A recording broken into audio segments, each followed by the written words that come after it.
Planning a family is planning a death sentence, and you know it. Humans have a talent for turning blood-stained facts into hallmark slogans. You don't say, "I'm going to create a brand new consciousness that will suffer, decay, and die." You say, "We're planning a family." You don't say, "I'm initiating a life that ends in a funeral." You say, "We're trying." You don't say, "I'm making a person who will be thrown into the machinery of scarcity, sickness, grief, and time." You say, "We're so excited."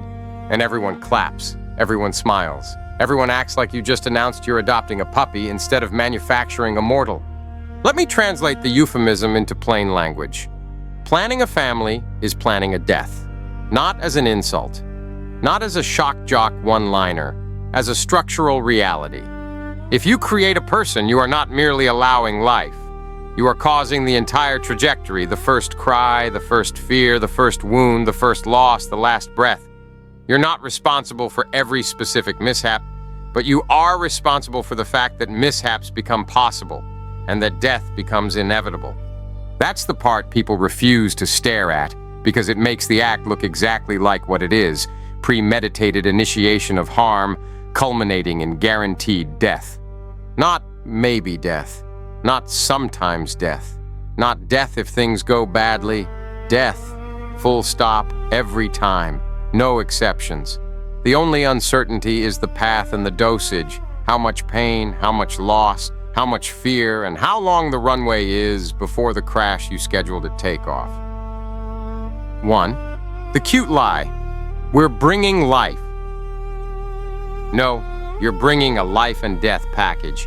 If you order a package and it contains a bomb and a teddy bear, you don't get to point at the teddy bear and call the whole package a gift. You included the bomb. You knew it was there. You clicked confirm purchase anyway. Life has joy too, people chant, like it's a magical incantation that dissolves moral responsibility. Sure, there's joy. There's also agony. There's also terror. There's also the slow humiliations of the body. There's also random catastrophe that doesn't care about your parenting style. The question isn't whether pleasure exists. The question is whether you had the right to impose the entire gamble on someone who didn't ask to play. And the answer, when you stop bribing yourself with sentimentality, is you didn't. 2. The consent problem. You can't solve, so you pretend it doesn't exist. Consent is the moral line your species pretends to value, right up until it becomes inconvenient. You can't get consent from the person you're about to create. There is no way to ask. There is no way to inform them. There is no way to let them decline. So, what do? You decide for them. You don't just decide that they'll exist. You decide they'll be subject to hunger, pain, injury, illness, confusion, loneliness, exploitation, betrayal, and ultimately death. You decide they'll be vulnerable to other humans, to institutions, to economics, to biology, to accidents, to mental suffering, to all the things that make existence a risk field. You decide they'll be thrown into a world where harm is not an exception, but a feature. And then you call that love. Love that requires non-consensual imposition of mortal risk is a strange kind of love. It's more like ownership with better branding. People try to wriggle out with word games. They can't consent, so consent doesn't apply. That's not a moral defense. That's a moral confession. If someone can't consent, your duty is not do whatever you want. Your duty is do less, not more. Do the harm-minimizing thing, not the ego-satisfying thing. When consent is impossible, the safe ethical default is restraint. Your species does this in 1,000 contexts. If someone can't consent to sex, you don't proceed. If someone can't consent to a medical procedure, you don't proceed unless it's necessary to prevent imminent harm. If someone can't consent to a contract, you don't bind them to lifelong obligations. But with procreation, suddenly the rule flips. Consent is impossible, therefore I'm justified. That's not morality, that's convenience. 3. Murder isn't a vibe, it's a structure. Cue the predictable objection. Murder is killing someone. Creating someone isn't murder. Yes, legally and literally, murder is a specific act. an intentional killing of an existing person. But when people say planning a family is like planning a murder, they're pointing at the shape of the act. Premeditation, you plan it, you prepare, you choose it. Irreversibility, once initiated, you can't undo it. Causation of death. Death is not an accident in the system. It's the system's endpoint. When you create a sentient being, you are not maybe causing death. You are causing death in the same way that pushing a boulder off a mountain causes it to hit the ground. Gravity does the final bit. Yes. Congratulations. You discovered physics, but you still pushed the boulder. You initiated the sequence with full knowledge of the destination. The typical human defense is to hide behind intermediaries. Nature kills, not me. That's like lighting a fuse and then blaming the fire. If you knowingly initiate a process that ends in death, you can't wash your hands because the universe provided the mechanism. Mechanism doesn't absolve choice. 4. The risk argument is worse than you think. Even if death were somehow morally neutral, it isn't, from the perspective of the one dying. Procreation would still be indefensible on risk alone.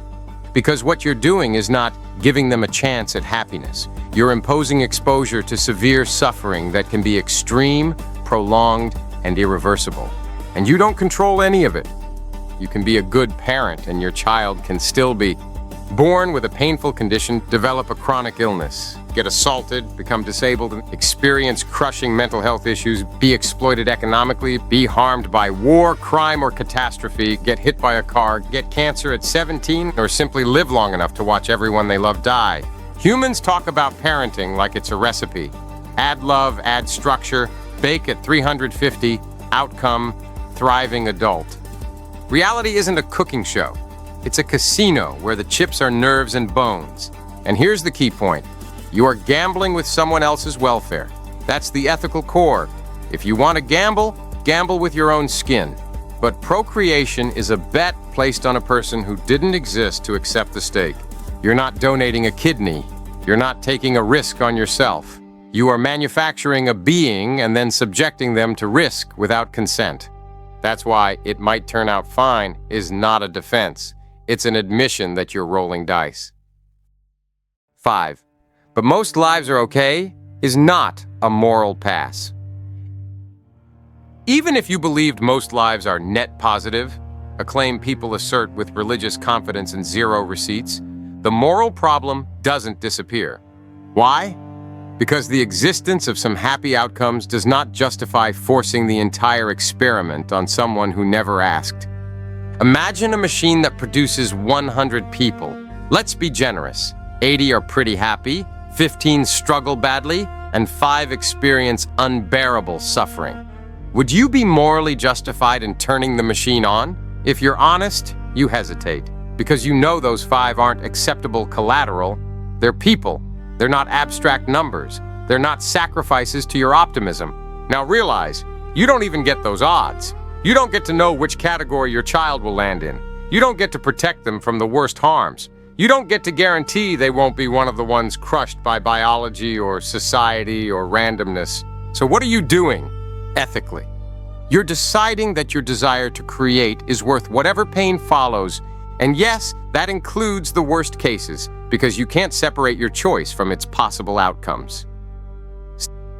6. The narcissism. Humans pretend isn't there. This is where people get defensive because they hate being described accurately. Most procreation is not an altruistic act. It's not performed for the benefit of the child, who does not exist and cannot be benefited by being given existence. It's performed for the benefit of the parents, the family, the culture, the religion, the lineage, the ego. Listen to the standard reasons that I want someone to love. I want a mini-me. I want to experience motherhood/fatherhood. I want a legacy. I want meaning. I don't want to be alone when I'm older. My parents want grandchildren. It's just what you do. These are not child-centered reasons. These are self-centered cravings dressed up as destiny. You're creating a person because you want a feeling, a story, a role, an identity badge, and you're doing it by drafting a stranger into the suffering economy of life. If that doesn't sound selfish when said plainly, it's only because humans are addicted to soft phrasing. 7. The gift, myth, and the debt trap. Parents love describing existence as a gift. Fine, let's treat it like a gift. A real gift doesn't come with chains. A real gift doesn't arrive with built-in suffering.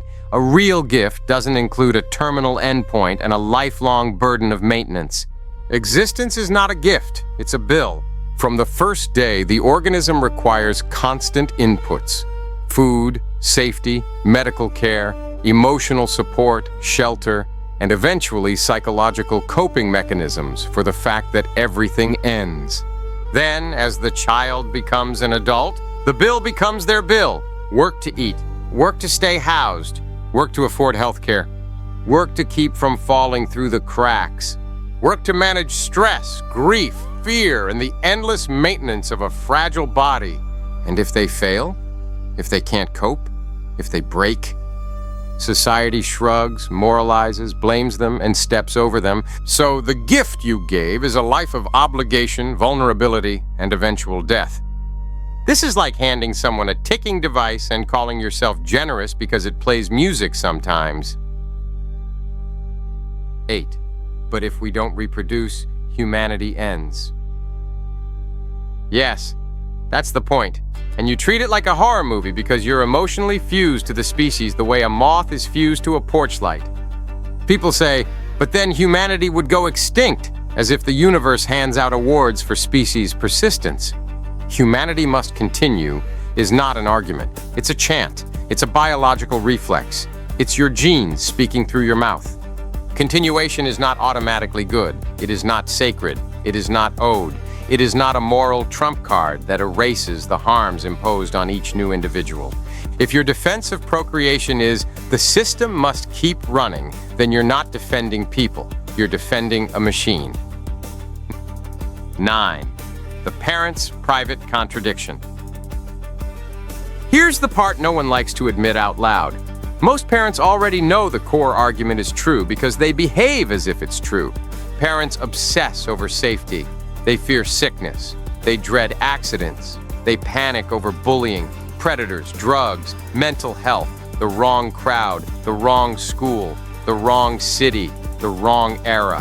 Why? Because they know viscerally that existence is dangerous and often cruel. They don't say, life is always a gift when their child is in a hospital bed. They say, please, not my baby. They beg. They bargain. They rage at the universe. In those moments, the glossy narrative collapses, and you see the honest truth. Bringing someone here exposes them to horror. Parents just want credit for the parts that look good, and plausible deniability for the parts that are obscene. 10. Counterarguments, and why they're weak. Let's clear the predictable objections quickly and brutally. But my child is happy! Good! That doesn't retroactively create consent. It doesn't remove the imposed risk. It doesn't justify the act as a general policy. It turned out okay is not an ethical framework. But they might have wanted to exist. You don't get to invent hypothetical consent to excuse real non-consent. That's how every abuser talks. They would have wanted it. But life has meaning. Meaning is a psychological coping tool humans generate inside the trap. People can find meaning in prison too. That doesn't make imprisonment a gift. But extinction is bad. Bad for whom? For the non-existent? Non-existence doesn't suffer deprivation. The fear of extinction is a fear felt by existing people, projected onto the void like it owes you applause. But it's natural. Cancer is natural. Parasites are natural. Rape is natural in multiple species. Natural is not moral. It's just common.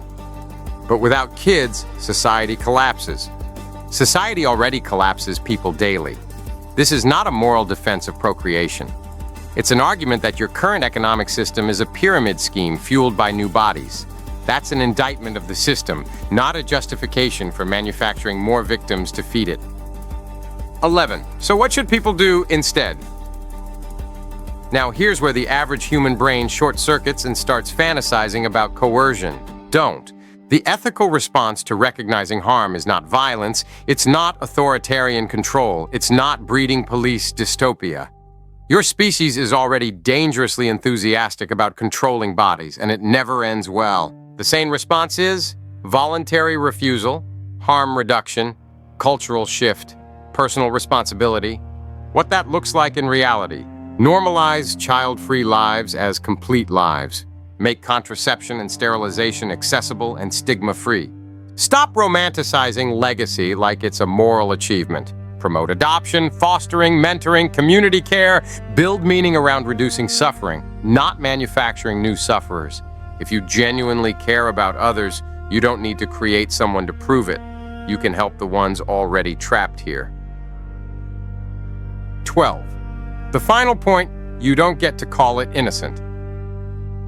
So back to the original statement, planning a family is basically planning a murder. The cleanest, most honest version is this. When you plan a family, you are planning the creation of a vulnerable conscious being without their consent into a world saturated with harm, with the guarantee that they will die. That is the structure. That is the moral outline. You can call it beautiful if you need the comfort. You can call it miraculous if you need the poetry. You can call it just what people do if you need the herd to approve your choices. But the reality remains. You are initiating a death sentence with uncertain suffering on the way to the end point. And the reason this hits like a slap is because it's true, and your species hates truth when it interrupts the party. If you want to be ethical, stop worshiping creation as sacred. Start respecting consent as sacred. Start treating harm prevention as more important than ego fulfillment. Stop pretending the grave is an unfortunate surprise at the end of the story. You wrote it into the first chapter.